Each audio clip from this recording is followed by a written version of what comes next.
Hi friends, welcome to my channel. ನಾನು ಈಗ ತೋರಿಸ್ತಿರೋ recipe ಸಜ್ಜಿಗೆ. ಅದು ಹಬ್ಬ ಟೈಮಲ್ಲೆಲ್ಲ ಮಾಡ್ತಾರಲ್ಲ, ಅದು ಹೆಂಗೆ ಅಂತ. ನಾನಿಲ್ಲೊಂದು ಅರ್ಧ ಲೋಟ ರವೆ ತೊಗೊಂಡಿದ್ದೀನಿ. ಆಮೇಲೆ ಎಷ್ಟು ತೊಗೊಂಡಿದ್ನೋ ಅಷ್ಟೇ ಸಕ್ಕರೆ. ಅರ್ಧ ಲೋಟ ರವೆ ತೊಗೊಂಡ್ರೆ ಅರ್ಧ ಲೋಟ ಸಕ್ಕರೆ, 1 ಲೋಟ ತೊಗೊಂಡ್ರೆ 1 ಲೋಟ ಸಕ್ಕರೆ, ಆ ಥರ ಈಕ್ವಲ್ ಕ್ವಾಂಟಿಟಿ. ಆಮೇಲೆ 1:3 ಅಷ್ಟು ಏನದು ಹಾಲು. ಈಗ ನೀವು 1/4 ಲೋಟ ತೊಗೊಂಡಿದ್ರೆ 3/4 ಲೋಟ ಹಾಲು ಹಾಕಬೇಕು, ಆ ಥರ. ಸೊ ಇದೆಲ್ಲ ಡ್ರೈ ಫ್ರೂಟ್ಸು.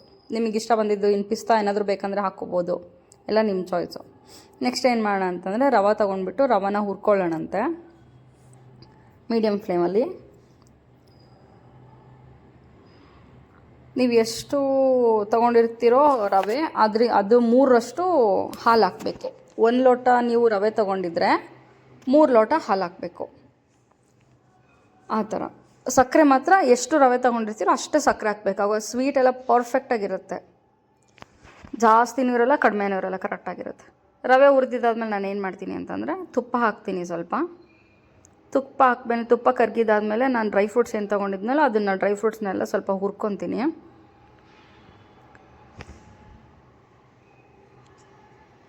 ಇದು ಬೇಗ ಆಗುತ್ತೆ. ಹಬ್ಬಗಳ ಟೈಮಲ್ಲಿ ಸಜ್ಜಿಗೆ ಮಾಡ್ತಾರಲ್ಲ ದೇವ್ರ ಪ್ರಸಾದಕ್ಕೆ, ಸೊ ಅದು ಇದೇ ಥರನೇ ಮಾಡೋದು. ಟೇಸ್ಟು ಮಾತ್ರ ತುಂಬ ಚೆನ್ನಾಗಿರುತ್ತೆ. ಯಾರಾದರೂ ಸತ್ಯನಾರಾಯಣ ಸ್ವಾಮಿ ಪೂಜೆ ಮಾಡ್ತೀರಾ ಅಂದರೆ ಅದಕ್ಕೂ ಕೂಡ ಸೇಮ್ ಇದೇ ಥರ ಮೆಥಡ್ ಮಾಡಿ, ತುಂಬ ಚೆನ್ನಾಗಿರುತ್ತೆ ಟೇಸ್ಟು. ಸೊ ನಾನು ಅದನ್ನು ಸಪ್ರೇಟ್ ಎತ್ಕೊಂಡ್ಬಿಡ್ತೀನಿ, ಇಲ್ಲ ಸೀದೋಗ್ಬಿಡುತ್ತೆ. ಲಾಸ್ಟಿಗೆ ಹಾಕೋಣಂತ ಇದನ್ನು.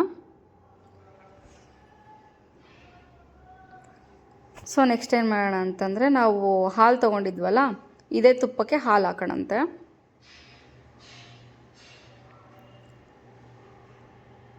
ಸೊ ಹಾಲು ಸ್ವಲ್ಪ ಕುದೀಲಿ. ಹಾಲು ಕುದಿಯೋಕ್ಕೆ ಸ್ಟಾರ್ಟ್ ಆಗ್ತಿದೆ ನೋಡಿ. ಹಾಲು ಕುದಿಯೋಕ್ಕೆ ಸ್ಟಾರ್ಟ್ ಆದಮೇಲೆ ನಾವು ನೆಕ್ಸ್ಟ್ ಏನು ಮಾಡಬೇಕಂತಂದರೆ, ರವೆ ಏನು ಹುರ್ಕೊಂಡಿದ್ವಲ್ಲ ಆ ರವೆ ಹಾಕೋಣಂತೆ. ಗುರಾಡ್ಕೊತ ಹಾಕಿ ರವೆನ, ಇಲ್ಲಾಂದರೆ ರವೆ ಗಂಟು ಆಗಿಬಿಡತ್ತೆ. ಅದಕ್ಕೋಸ್ಕರ ರವೆ ಸ್ವಲ್ಪ ಕುದೀತಾ ಸ್ವಲ್ಪ ಗಟ್ಟಿ ಬರುತ್ತೆ ನೋಡಿ, ಸ್ವಲ್ಪ ಗಟ್ಟಿ ಆಗ್ತಾ ಇದೆ. ಸೊ ಈ ಥರ ಗಟ್ಟಿ ನೋಡಿ, ಈ ಥರ ಗಟ್ಟಿ ಆದಮೇಲೆ ನಾವು ಏನು ಮಾಡಬೇಕಂದ್ರೆ ನೆಕ್ಸ್ಟು ಸಕ್ಕರೆ ಹಾಕಬೇಕು. ಸಕ್ಕರೆ ಹಾಕಿದಾಗ ಇಮ್ಮಿಡಿಯೇಟ್ಲಿ ಮತ್ತೆ ತೆಳುವಾಗಿಬಿಡುತ್ತೆ ನೋಡಿ. ಇವಾಗ ನಿಮಗೆ ಏಲಕ್ಕಿ ಅಥವಾ ಲವಂಗ ಏನಾದರೂ ಬೇಕಂದರೆ ಏಲಕ್ಕಿ ಪೌಡರ್ ಕೂಡ ಹಾಕ್ಕೋಬೋದು ನೀವು. ನಾನಿಲ್ಲಿ ಏಲಕ್ಕಿ ಪೌಡರ್ ಹಾಕಿಲ್ಲ ನೋಡಿ. ಸಕ್ಕರೆ ಹಾಕಿದ ತಕ್ಷಣ ತೆಳುವಾಗಾಯಿತು. ಇನ್ನೊಂದು ಸ್ವಲ್ಪ ಕುದೀಲಿ ಅದು. ನಿಮಗೆ ತೆಳುವಾಗೇ ಇರಲಿ ಅಂದರೆ ಈ ಒಂದು 2 ಮಿನಿಟ್ಸ್ ಸಕ್ಕರೆ ಹಾಕಿ ಒಂದು 2 ಮಿನಿಟ್ಸ್ ಆದಮೇಲೆ ತೆಗೆದುಬಿಡಿ. ಇಲ್ಲ ಇನ್ನೊಂಚೂರು ಗಟ್ಟಿ ಇರಲಿ ಅಂತಂದರೆ ಇನ್ನೊಂದು ಸ್ವಲ್ಪ ಕುದಿಸಿ. ಇವಾಗ ಲಾಸ್ಟಲ್ಲಿ ಇದನ್ನು ಹಾಕ್ತಾಯಿದ್ದೀನಿ, ಡ್ರೈ ಫ್ರೂಟ್ಸ್ ಏನು ಹುರ್ಕೊಂಡಿದ್ನಲ್ಲ ಡ್ರೈ ಫ್ರೂಟ್ಸ್ ಎಲ್ಲ ಹಾಕ್ತಾಯಿದ್ದೀನಿ. ಹಾಕ್ಬಿಟ್ಟು ನೀಟಾಗಿ ಮಿಕ್ಸ್ ಮಾಡ್ಕೊಳ್ಳಿ.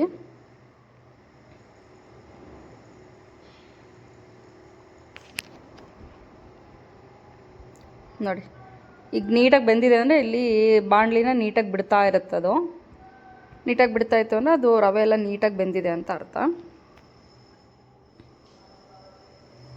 ನೋಡಿ ಇಷ್ಟೇ, ಸಜ್ಜಿಗೆ ಪಾಯಸ ರೆಡಿ ಟು ಈಟ್. ಇದು ತುಂಬ ಚೆನ್ನಾಗಿರುತ್ತೆ, ಟೇಸ್ಟಿಯಾಗಿರುತ್ತೆ. ನಾನು ಹೇಳಿರೋ ಅಳತೆ ಹಾಕಿದ್ರೆ ಸ್ವೀಟ್ ಮಾತ್ರ ಪರ್ಫೆಕ್ಟಾಗಿ ಬರುತ್ತೆ ನಿಮಗೆ. ಸೊ ನೀವು ದೇವ್ರ ಪ್ರಸಾದ ಏನಾದರೂ ಅರ್ಜೆಂಟಲ್ಲಿ ಮಾಡಬೇಕು ಅಂದರೆ ಇದು ಪರ್ಫೆಕ್ಟಾಗಿರುತ್ತೆ, ಟೇಸ್ಟು ತುಂಬ ಚೆನ್ನಾಗಿರುತ್ತೆ. ಟ್ರೈ ಮಾಡಿ. Thank you so much. Thanks for watching my channel. ನನ್ನ ಚಾನಲ್ ಸಬ್ಸ್ಕ್ರೈಬ್ ಮಾಡಿಲ್ಲ ಅಂದರೆ ಈಗಲೇ ಸಬ್ಸ್ಕ್ರೈಬ್ ಮಾಡಿ ನನಗೆ ಸಪೋರ್ಟ್ ಮಾಡಿ. Thank you.